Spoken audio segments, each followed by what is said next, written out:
ইরানের ডিপ আন্ডারগ্রাউন্ডের nuclear facility enrichment ফ্যাসিলিটিগুলোতে স্পেশালি ফোর্ডো ফ্যাসিলিটিতে আমেরিকা যে বাংকার বাস্টিং বম্ব ড্রপ করলো GBU-57 বম্ব, তো সেটার ফলে কতটুকু কি ডিস্ট্রাকশন হয়েছে সেটার ব্যাপারে এখন পর্যন্ত কোনো অফিসিয়াল কনফার্মেশন বা ক্লারিফিকেশন পাওয়া যায় নাই।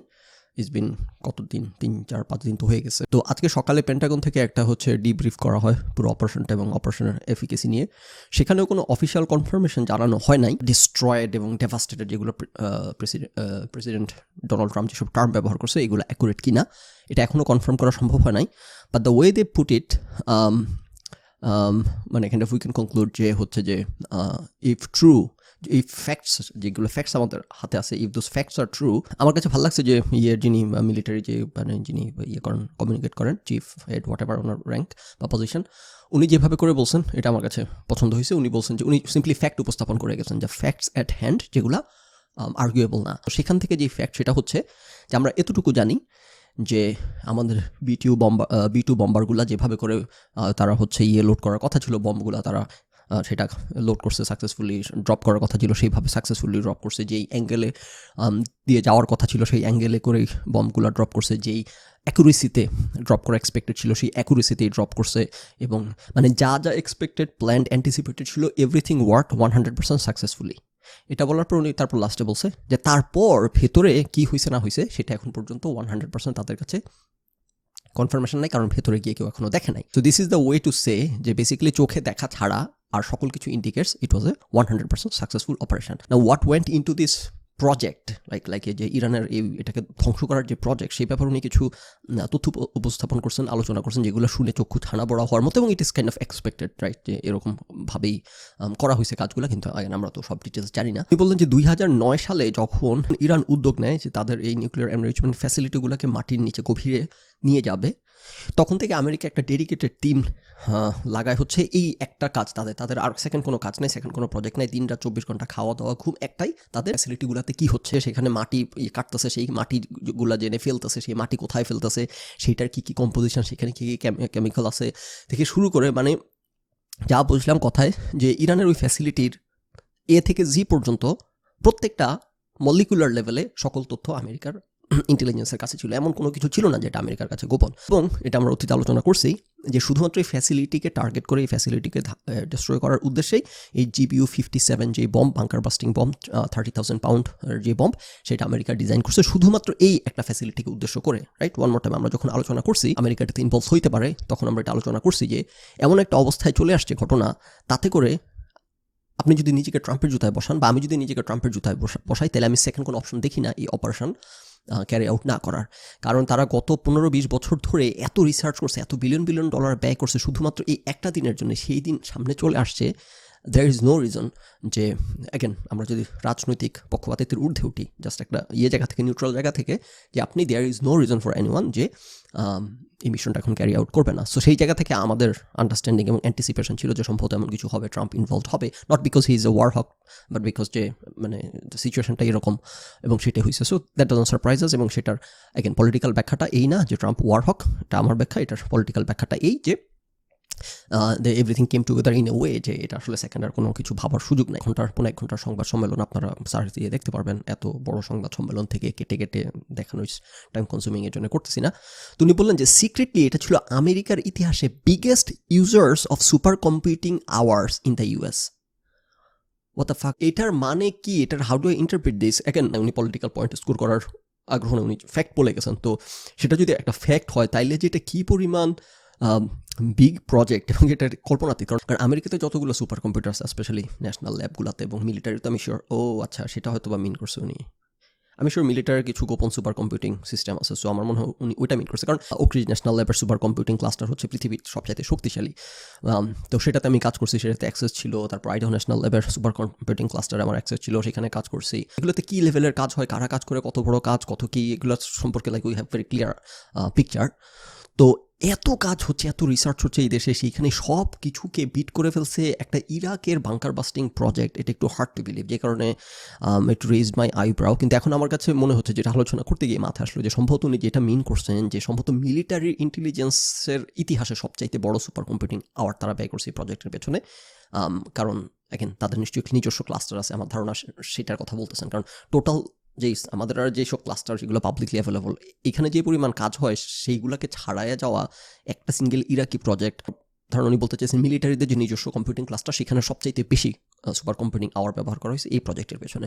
সো তাতে করে আমরা একটা গ্র্যান্ড স্কিলটা সম্পর্কে একটা ধারণা পাচ্ছি যে কী পরিমাণ কাজ করা হয়েছে এই এক ফোর্ডো ফ্যাসিলিটিকে ধ্বংস করার জন্য।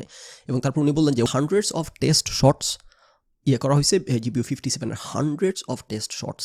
তো এক একটা বোমার কী পরিমাণ দাম প্রত্যেকটা বোমার, এবং আবার এটাও বললেন যে টেস্ট শট এবং রিয়েল শট রিয়েলিস্টিক বিভিন্ন পরিস্থিতি তৈরি করে হান্ড্রেডস অফ শটস। এবং এই যে B2 বম্বার স্পেশালিটিটা কি, যেটা ইসরায়েল বলতেছিল যে আমাদের আমেরিকার হেল্প ছাড়া আমরা এটা করতে পারবো না। GBU-57 এটা এত ভারী 30,000 পাউন্ড, এটা নর্মাল কোনো প্লেন এটাকে ক্যারি করে নিয়ে যেতে পারবে না। সো এটাকে ক্যারি করার জন্য সেই রকম আর একটা বিশাল আকারের প্লেন লাগবে, যেটা হইতেছে B2 বম্বার। তো যেই কারণে এই ক্যাপেবিলিটি আমেরিকার ছাড়া কারণ নাই, রাইট? এত বড় বম ক্যারি করতে হলে যে পরিমাণ পাওয়ারফুল প্লেন লাগবে সেই পরিমাণ পাওয়ারফুল প্লেন নাই। তার উপরে স্টেলথ ক্যাপেবিলিটি থাকতে হবে, যেটা B2 বম্বার আছে, যেটা F-35 আমেরিকার যে ফাইটার প্লেনগুলোর আছে। তো যেই কারণে ইরানের মধ্যে যে এইভাবে করে আমেরিকা আক্রমণ চালাইছে, একটাও বিমান ফেলতে পারে নাই। অবশ্যই দুইটা কারণ, একটা কারণ তাদের এয়ার ডিফেন্স সিস্টেম পুরোপুরি ধ্বংস করে দেওয়া হয়েছে। ইভেন যদি তাদের এয়ার ডিফেন্স সিস্টেম থাকতো, তাতেও যে তারা সাকসেসফুলি ফাইটার প্লেনগুলোকে বা স্ট্রাইক করছে যে প্লেনগুলো এগুলোকে ফেলতে পারতো, নট নেসেসারিলি, কারণ ওইগুলার অলরেডি রেডার ক্রস সেকশন নাই বললে যে একটা ছোটো মাছির সমান রেডার ক্রস সেকশন। সো এগুলো এমনিতে মাথার উপর দিয়ে ওড়াউড়ি করলে এগুলোকে হয়তো ধরতে পারতো না বা পারে নাই হয়তোবা না। আমরা এখন পর্যন্ত এমন কোনো ক্রেডিবল তথ্য জানি না যেখানে একটা বিমানও ফেলা সম্ভব হয়েছে। সো এই B2 বম্বার F-35 এগুলো next generation stealth capability. So এই সব কিছু ডিজাইন করা হয়েছে কিছু স্পেশাল মিলিটারি অপারেশনকে উদ্দেশ্য করে, যেগুলার কালমিনেশন ছিল হইতেছে বেসিক্যালি এই প্রজেক্ট। তো হান্ড্রেডস অফ টেস্ট শট করা হয়েছে GBU-57 এবং যেই পরিমাণ অ্যাকুরেসি এবং অ্যাকুরেটলি হইতেছে এটা সাকসেসফুলি ক্যারি আউট করা হয়েছে, ইট ডাজন্ট সারপ্রাইজ আস। কারণ ওই যে ভদ্রলোক ওইখানে আরেকটা বলতেছিলেন যে extensive modeling blast layer with impulsive shock, তারা শক হইতেছে তারা করছে, মানে এক্সটেন্সিভ মডেলিং এবং সিমুলেশন করে তারা নিশ্চিতভাবে জানে যে কী হইলে কী হবে, কী প্রত্যাশিত। না এই মডেলিং অ্যান্ড সিমুলেশনগুলো নিয়ে আমরা অন্যান্য সময় আলোচনা করছি, স্পেশালি ডিপ ডাইভস উইথ ফখরুল চ্যানেলে, কী পরিমাণ পাওয়ারফুল এই মডেলিং অ্যান্ড সিমুলেশন। এখনকার সারা পৃথিবী চলতেছে মডেলিং অ্যান্ড সিমুলেশনের উপরে। বেসিক্যালি আপনি কোনো একটা ঘটনা কী ঘটবে এটা আপনি 100% কম্পিউটারে আপনি এটাকে রেপ্লিকেট করতে পারবেন ওই পরিস্থিতি, এবং আপনি যা করবেন কম্পিউটারে ওইটাই ওই রকমভাবেই ঘটবে। তো মডেলিং অ্যান্ড সিমুলেশন করার সুবিধাটা কোন জায়গাতে, আপনি তো এই যেরকম ওরা হান্ড্রেডস অফ টেস্ট শট করছে বোমার, তো আপনি এরকম হাজার করলে যে এই পরিমাণ খরচ হবে এটা তো প্র্যাকটিক্যাল না। তো তখন যেটা করা হয় যে আপনি হান্ড্রেডস অফ যে টেস্ট করলেন সেখান থেকে যে ডেটা পাইলেন সেগুলোকে ব্যবহার করে একটা মডেল দাঁড় করাবেন, যে এই হলে এই হয়, ওই হলে ওই হয়, এই অ্যাঙ্গেলে ফেললে সেটা হয়। এবার আপনি মডেলকে দিয়ে টেস্ট করবেন যে আমি এই অ্যাঙ্গেলে ফেললাম, সেই অ্যাঙ্গেলে ফেললাম, কীভাবে করলে বেস্ট আউটকাম আসবে, মোস্ট অপটিমাইজড এফিশিয়েন্ট আউটকাম আসবে। তারপর সেটা যখন আপনি পাবেন তখন আবার এই রেজাল্টটা টেস্ট করবেন যে আচ্ছা আমার মডেল আমাকে বলছে এইভাবে করলে বেস্ট আউটকাম পাবো, দেখি তো if it's true or not. সেটার জন্য এই যে আবার hundreds of test shots. So এতভাবে করার পর ওয়ান মোর টাইম, যারা এগুলোর সাথে ইনভলভ, যারা জানে হাউ ইট ওয়ার্কস, তারা জানে যে এইগুলার কী পরিমাণ মানে অ্যাকুরেসি এবং কী পরিমাণ পাওয়ারফুল এই ব্যাপারগুলো। তো ভদ্রলোক আমার কাছে এটা ভালো লাগলো যে উনি ব্যাখ্যা করছেন জিনিসগুলো কীভাবে কী হয়েছে না হয়েছে, তাতে করে মানে আমরা আমাদের অডিয়েন্সের জায়গা থেকে অ্যাপ্রিসিয়েট করছি যে আচ্ছা যে ক্লেমগুলো করা হচ্ছে এই ক্লেমগুলো রিয়েলিস্টিক কিনা বা প্র্যাকটিক্যাল কিনা বা কতটুকু ক্লেমের পেছনের বাস্তবতাটা কি। আমরা যখন আলোচনা করছি তখন একটা ভিডিও দেখাইছিলাম, ছোট একটা ক্লিপ, বাঙ্কার বাস্টিং বম যখন ফেলা হয় সেখানে যে বিশাল এক্সপ্লোশন হয়, তো সেটার একটা ভিডিও অনলাইনে এরকম এখন আমার কাছে এটা বিলিভেবল মনে হয়েছে বিধায় শেয়ার করছি, এবং আমরা সেটার সাথে সাথে আলোচনা করছি যেটা কনফার্ম করার কোনো সুযোগ নাই এটা সেই ট্রুইয়ে কিনা। হাউ এভার যেভাবে এক্সপ্লোশন হয়েছে, যা হয়েছে না হয়েছে, তাতে দেখে এটা বিলিভেবল, তাতে দেখে যদি আমাদের কাছে ভিডিও থাকতো আমরা এমন কিছুই দেখতাম, সেইটা ধরে নিয়ে আমরা আলোচনা করছি। তো আজকে ভদ্রলোকের সংবাদ সম্মেলন থেকে যা শুনলাম তাতে করে মনে হচ্ছে এখন পর্যন্ত যে আমরা যা দেখছি এবং আমরা যা আলোচনা করছি সেটা ইদার অ্যাকুরেট ওর এটা যদি অ্যাকুরেট ওই সময়কার ভিডিও নাও হয়ে থাকে আমরা এমন কিছুই দেখতাম, রাইট? সো এমন কিছু আমরা আলোচনা করি নাই যেটা ডিফাইস লজিক এবং কমন সেন্স। তো যেই পাইলট বম ফেলছে সেই পাইলট বলছে যে এটা তার জীবনে দেখা সবচাইতে this is the biggest explosion I have ever seen, এটা পাইলট বলছে।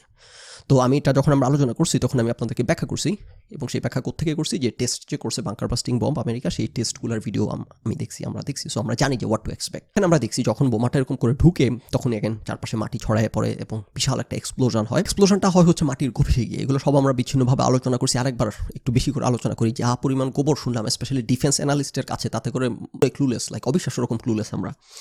তো সেখানে কিছুর প্রশ্ন আমি উত্থাপন করছিলাম, যা সেটার ব্যাখ্যা এখন আবার পাইলাম, এবং এই আলোচনা আপনাদেরকে এক কোটিবার করছি যে নানান প্রশ্ন আসবে মাথায়, প্রশ্ন আসলেই গুজব করা, কনস্পিরেসি মারানো শুরু করবে না যে এটা কি সেটা কি, এটা কি সেটা কি, মানে হচ্ছে you don't know better, like you don't have all the answers, like উত্তর খোঁজার চেষ্টা করেন গুজব না করে। সো সেখানে আমরা কিছু প্রশ্ন উত্থাপন করছি যে নাম্বারগুলো অ্যাড আপ করতেছিল না। তারা বলছে যে তারা 14টা বাংকার বাস্টিং বম্ব ড্রপ করছে, কিন্তু আমরা ছবি দেখতেছি 3টা 6টা, কীভাবে 14টার হিসাব মিলে না, এই আলোচনাটা আমরা করছিলাম। আচ্ছা, সেটার হিসাব এখন মিলছে, এখনও নাম্বার পুরোপুরি অ্যাডাপ্ট করতেছে না, এবং আমি শিওর এটার কোনো ব্যাখ্যা আছে। সেটার যে অ্যান্সার, এটা আবার আরেক আনবিলিভেবল, এই পরিমাণ প্রিসিশন এবং অ্যাকুরেসি আমি কল্পনা করতে পারি নাই। যে 3টা ছিদ্র আমরা দেখলাম, এই 3টা ছিদ্র দিয়ে, প্রত্যেকটা ছিদ্র দিয়ে 6টা বোমা ঢুকছে। আমি এটা কল্পনা করি নাই, কারণ আপনি যখন এত উপর থেকে এই যে বাংকার বাস্টিং বমগুলো ফেলে, এগুলা মাটির এত গভীরে ঢোকে কিন্তু কোনো এক্সপ্লোশনের কারণে না, ঢোকে হইতেছে সিম্পলি কাইনেটিক এনার্জির কারণে। এত জোরে, এত গতি লাভ করে, 1000 ফিট পার সেকেন্ড যখন মাটিতে আঘাত হানে তখন এই পরিমাণ গতি থাকে। এই গতির কারণে অ্যালোন, এই কাইনেটিক এনার্জির কারণে এগুলো মাটি ভেদ করে ঢুকে যায়, হ্যাঁ, কোনো এক্সপ্লোশন ছাড়া। তারপর মাটি ভেদ করে ঢোকার পর যখন টার্গেট গভীরতায় পৌঁছায়, তখন একটা ফিউজ আছে, সেটা ডেটোনেট করে, তখন মাটির নিচে হইতেছে এক্সপ্লোশন হয়। যে কারণে আমরা যে বাইরে থেকে কোনো কিছু দেখতেছি না, বাইরে থেকে দেখে মনে হচ্ছে সব কিছু ঠিকঠাক, এটা ডাজন্ট মিন যে ভেতরে কাজ হয় না। নিউক্লিয়ার বোমা টেস্ট যখন করা হয়, তখন আমরা যেটা দেখি, ডেটোনেশনের সময় মাটিটা এরকম হইতেছে, নিচের দিকে ডেবে যায়, একটা হওয়ার কারণে আর কি, ধসে পড়ে আর কি। এগুলো তো নিউক্লিয়ার বোমা না। সো এই কারণে হয়তোবা না, আমি শিওর এই কারণে আমরা কোনো এক্সটার্নালি ওইরকম দেখতেছি না যে এটা কলাপস করছে মাটি উপর থেকে, এমন কিছু দেখতেছি না। সো যা হওয়ার ভিতরে ঘুরছে, এবং যা দেখতেছি এগুলো তাদের যারা মিলিটারি পার্সোনাল যারা এগুলো নিয়ে কাজ করে, তাদের কথা যেটা বুঝলাম যে যা দেখতেছি এটাই এক্সপেক্টেড ছিল। এই 3টা ছিদ্র আমরা দেখতে পাইলাম, এই 3টা ছিদ্রের ঘটনা হচ্ছে এগুলো হইতেছে ভেন্টিলেশন শ্যাফট। ওরা শুধু এতটুকু বলছে যে ভেন্টিলেশন। না, এটার মানে আমি যেটা বুঝতেছি যে মাটির নিচে আন্ডারগ্রাউন্ড কোনো একটা ফ্যাসিলিটি হলে সেখানে তো আলো বাতাস চলাচলের ব্যবস্থা রাখতে হবে। সো সেই আলো বাতাস চলাচলের জন্য এই 3টা ছিদ্র করা হয়েছিল। না, আমেরিকান যখন অ্যাটাক করবে বোঝা যাচ্ছিল, তখন ইরান যেটা করছে, তারা এই 3টা শ্যাফট হইতেছে ঢেকে ফেলছে। না, ওই যে আমরা অনেকগুলো ট্রাক দেখলাম, এগুলো কনস্ট্রাকশনের কাজে আসছিল, এরকম বলছিল, এরকম কিছু শুনছিলাম। তো এগুলো সম্ভবত এই কাজে আসছে আমার মনে হচ্ছে, আমি নট শিওর এই কাজে কিনা। হাউএভার তারা ইন্টেলিজেন্ট কমিউনিটি যে ভদ্রলোক জানি, উনি বললেন যে আমেরিকা আক্রমণ করবে বুঝতে পেরে ইরান এই 3টা ছিদ্র, যে ভেন্টিলেশন শ্যাফট, এগুলো দিয়ে যে বোমা জানি না ঢুকতে পারে, এগুলো কনক্রিট দিয়ে ঢেকে ফেলছে। তো এই ভদ্রলোক বললেন যে তারা কি কনক্রিট দিয়ে ঢাকছে, সেই কনক্রিটের কম্পোজিশন কি, সেটা থিকনেস কি, ডাইমেনশন কি, এটা 100% আমরা জানি। ভদ্রলোক এটা কনফিডেন্টলি দাবি করলেন আর কি। যেহেতু এটা আমরা 100% জানি, আমরা সেভাবে করে পরিকল্পনা করছি কীভাবে এটাকে কী করতে হবে। সো প্রথম বাংকার বাস্টিং বম যখন ড্রপ করা হয়েছে, সেটার পারপাস ছিল ওই উপরের যে শ্যাফট দিছে, যেটা ঢেকে দেওয়ার জন্য ওই ছিদ্রগুলোকে, ভেন্টিলেশন, ওইটাকে ডিস্ট্রয় করে দেওয়া, জানি ওই ভেন্টিলেশন শ্যাফটগুলো ওপেন হয়ে যায়, তারপর এগুলা দিয়ে বোমা ঢুকতে পারে। সো যে আমরা 3টা ছিদ্র দেখতেছি, এই 3টা ছিদ্র ওয়ান মোর টাইম, সেগুলো ইরানেরই যে এটার ডিজাইনটাই ওইভাবে করে করছে ওরা ভেন্টিলেশনের জন্য। সো প্রথম বোমা মেরে ওইটা উড়িয়ে দিছে, উড়িয়ে দেওয়ার পর 3টা ওরা গর্ত পেয়ে গেছে, এবং তারপর সেই গর্তগুলো দিয়ে প্রত্যেকটা দিয়ে 6টা করে বোমা ঢুকাইছে। আমার ধারণা ছিল যে অ্যাগেন এত উপর থেকে এই বোমাগুলো ফেলে, যেটা বললাম আপনাকে, ওই পরিমাণ কাইনেটিক এনার্জি অর্জন করতে হলে এগুলোকে এত উপর থেকেই ফেলতে হবে, যেই কারণে এগুলোকে এত উপর থেকে ফেলা হয়, মানে এটার কোনো আদার অপশন নাই। তো এত উপর থেকে যখন একটা জিনিস ফেলে, তখন তো এত অ্যাকুরেসি অর্জন করা সম্ভব না, রাইট? আপনি মানে কত উপর থেকে ফেলতেছে, লাইক এত ইঞ্চ পরিমাণ অ্যাকুরেসি অর্জন করতে। আমার ধারণা ছিল যে সম্ভবত, এটা আমি ফেসবুকে একটু লিখছি, যে এই বোমাগুলার প্রিসিশন, এই বোমাগুলার টলারেন্স লেভেল, অ্যাকুরেসি লেভেল হচ্ছে 3 থেকে 5 মিটার। তার মানে হচ্ছে আপনি যদি একটা বোম ফেলেন, এটা এখানে পড়বে, তার একটা ফেললেন আপনি এরকম 30,000 ফিট উপর থেকে, তো এত উপর থেকে তো একদম এক্স্যাক্টলি পিন পয়েন্ট ওইখানে পড়া সম্ভব না, আরেকটা তার একটু দূরে পড়বে, আর একটু কাছে পড়বে, বাট সবগুলো বোম হইতেছে 3 থেকে 5 মিটারের মধ্যে এগুলো থাকবে, এই পরিমাণ এদের অ্যাকুরেসি। তো এখন তাদের কথা যেটা বুঝলাম, যে না, এটা সেরকম অতটা অ্যাকুরেসি ওইটাও না, ওইটার অ্যাকুরেসি 100%, ওই যেই ছিদ্র দিয়ে প্রথমটা ঢুকছে, সেকেন্ডটা ওইটা দিয়ে ঢুকবে, থার্ডটা ওইটা দিয়ে ঢুকবে, এই পরিমাণ অ্যাকুরেট এই বোমাগুলা, যেটা উনি ক্লেম করলেন ক্লিয়ারলি, যে সেগুলোর অ্যাঙ্গেল, ভেলোসিটি সব কিছু ওইভাবে করে ডিজাইন করা হয়েছে। না, অবশ্যই এগুলো তো কী বলে, গাইডেড, এই বোমাগুলা, এগুলো স্যাটেলাইট দিয়ে গাইড করা হয় জানি। তো এইগুলো যে এত প্রিসাইজ, ওটা আমার কল্পনার হিসেবে ছিল না, কারণ আমি ধরে নিয়েছি যে 3টা পাশাপাশি ছিদ্র দিয়ে এমন অ্যাঙ্গেলে ঢুকছে যাতে করে তারা একটা পয়েন্টে মিট করে, রাইট? আমি তো আবার trying to make sense of কী দেখতেছি। সো আমি ধরে নিয়েছি যে একটা ছিদ্র এদিক দিয়ে ঢুকছে, আর একটা বোমা একটু অ্যাঙ্গেলে হয়তো ঢুকছে এদিক দিয়ে, আর একটা একটু অ্যাঙ্গেল এদিক দিয়ে ঢুকছে, বেসিক্যালি 3টা মিট করছে ফ্যাসিলিটিটার এখানে এসে। সো 3টা ছিদ্র হইলো অ্যাগেন অ্যাঙ্গেলের কারণে তারা একই জায়গায় এসে মিট করছে, এবং সেখানে এক্সপ্লোশন হয়েছে। ওয়ান মোর টাইম, এখন যা বুঝলাম ঘটনা তা না, ঘটনার প্রত্যেকটা দিয়ে 6টা ঢুকছে, এগুলো এই পরিমাণ অ্যাকুরেট, যেটা আমি কল্পনা করতে পারি নাই। তাতে করে সেখানে নিচে আর কোনো কিছু মানে বাদ থাকার আর কোনো কারণ দেখি না, কিছু ঘুরে শেষ হয়ে যাওয়ার কথা। একটা বোমা যেই পরিমাণ পাওয়ারফুল, যেই পরিমাণ কেপেবল, তাতে করে 3, 6, 18টা যদি হয়। তো এই কারণে ওই ভদ্রলোক বললেন আর কি, যে মানে কোনো ধরনের রেটোরিক্যাল ইয়েতে না গিয়ে, যে দিজ আর দ্য ফ্যাক্টস, যে আমরা সঠিকভাবে বোমা ডিপ্লয় করছি, আমরা যে অ্যাঙ্গেলে ফেলার কথা সেই অ্যাঙ্গেলে বোমাগুলো গেছে, যেই গতিতে যাওয়ার কথা সেই গতিতে গেছে, যেই গভীরতা যাওয়ার কথা সেই গভীরতায় গেছে, তারপর যেখানে গিয়ে ডেটোনেট করার কথা সেই গভীরতায় গিয়ে ডেটোনেট করছে।